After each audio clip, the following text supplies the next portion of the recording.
Hi, my name is Yuna Song, and this is day 2 of Yuna's music camp where I show you the very basics to music production. If you haven't checked out my previous episode, then please do so. That one talks all about lyrics, and today is all about instrumentals. I will be using my own song 12:43 a.m. to demonstrate. By the way, I also get questions on this, but the software that I use to make my music is called BandLab. Alongside BandLab, I also use these two websites, Tap Tempo and Pitch Identifier. Tap Tempo is really useful if you want to figure out the tempo to your song, because you do need that when you get into BandLab. Pitch Identifier is especially useful for those who aren't very experienced in notes yet. With Pitch Identifier, you can figure out the notes of your songs so that you can actually create the melody, which I'll get into later.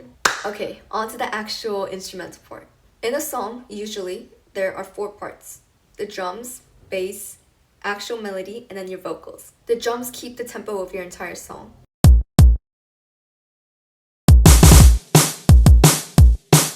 For beginners, I would suggest you start with the drums first. I've learned from the past that less is more, and that really applies to every step of music production. You want to try to make it simple, and oftentimes simple is the best choice. Number 2, bass. The bass provides structure for your song so it doesn't sound too empty.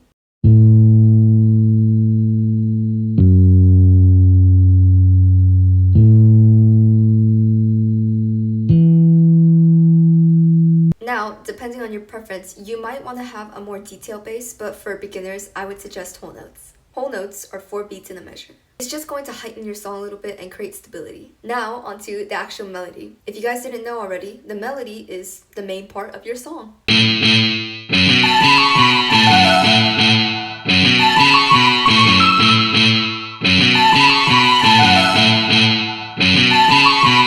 Which is why I suggest that you do it after the drums and the bass. The melody is what makes your song fun and recognizable. The biggest thing I would say for the melody is to just experiment. But just like lyrics, the instrumental is all focused on you. Your preferences, your likes, your dislikes, all of that. A few more tips before I leave you alone. 1. While making the instrumental, I would suggest that you wear headphones. This way you get to listen to every single tiny detail of your song. 2. Going on with what I said with number 1, after you finish your entire instrumental, take the headphones out. Listen to the song on speaker mode, because instrumentals always sound different on headphones versus the speaker. And number 3, don't try to make your demo too perfect. You're bound to make mistakes, and that's okay because you're just figuring this out. I also make mistakes. As you continue to work on the instrumental, there's going to be things that you want to change. So don't try to be too closed off and think you're going to get a perfect instrumental every time. Lastly, it takes time, believe it or not, but the hardest part about making a song is to actually begin. I believe in all of you. And I'll see you for part 3, vocals. Mwah!